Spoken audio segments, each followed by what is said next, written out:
महापरिनिर्वाण दिन. बाबासाहेब लिहिले तुम्ही असे संविधान, बाबासाहेब लिहिले तुम्ही असे संविधान, ज्याचा आम्हा सर्वांना अभिमान, ज्याचा आम्हा सर्वांना अभिमान. सन्माननीय व्यासपीठ, वंदनीय गुरुजन वर्ग व येथे उपस्थित माझ्या मित्रमैत्रिणींनो, आज 6 डिसेंबर हा दिवस आपण डॉक्टर बाबासाहेब आंबेडकर यांचा महापरिनिर्वाण दिन म्हणून साजरा करीत आहोत. प्रथम डॉक्टर बाबासाहेब आंबेडकर यांना विनम्र अभिवादन.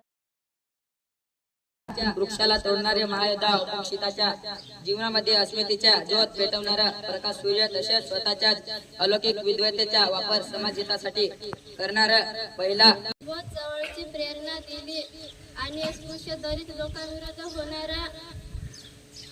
April 1891, his father's name was Ramji and mother's name was Bhimabai.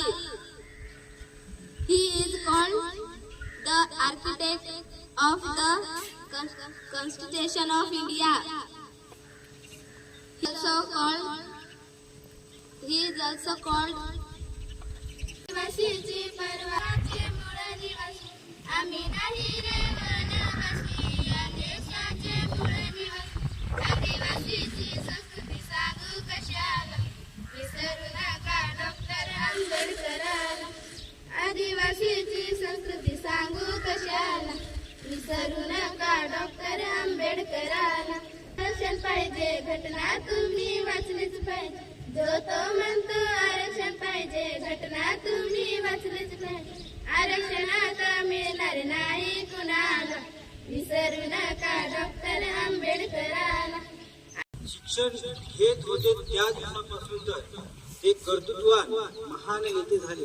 तोपर्यंत त्यांचा मूळ उद्देश होता तो म्हणजे या ठिकाणी अनुसूचित जाती जमाती या प्रवर्गाला प्रामुख्याने न्याय मिळवून देण्याचा या ठिकाणी त्यांनी बहुतांशी प्रयत्न केला.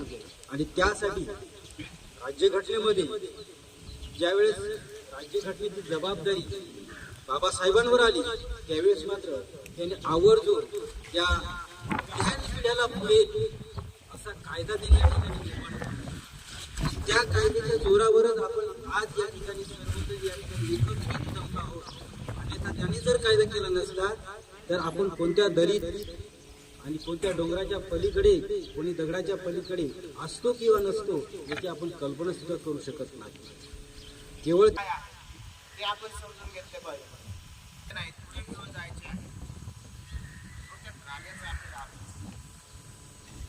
आणि ते कार्य सतत पुढे चालू करायचे. दाखल नाव करून घेतले, एवढी बिकट परिस्थिती सुद्धा नाव द्यायचे नाही, त्याला असे हात लावले का शिव शिव शिव शिव. हे शिक्षण घेतलं जर आम्ही सांगितले बाबा तू शाळेतच येऊ नको, तिकडे तुम्ही दुसऱ्या दिवसा पाहू शाल काय गरज आहे तुझी शाळेमध्ये, काय करतोय येऊन झाले म्हणजे तसंच झोपून जायचं, काहीतरी खायचं आणि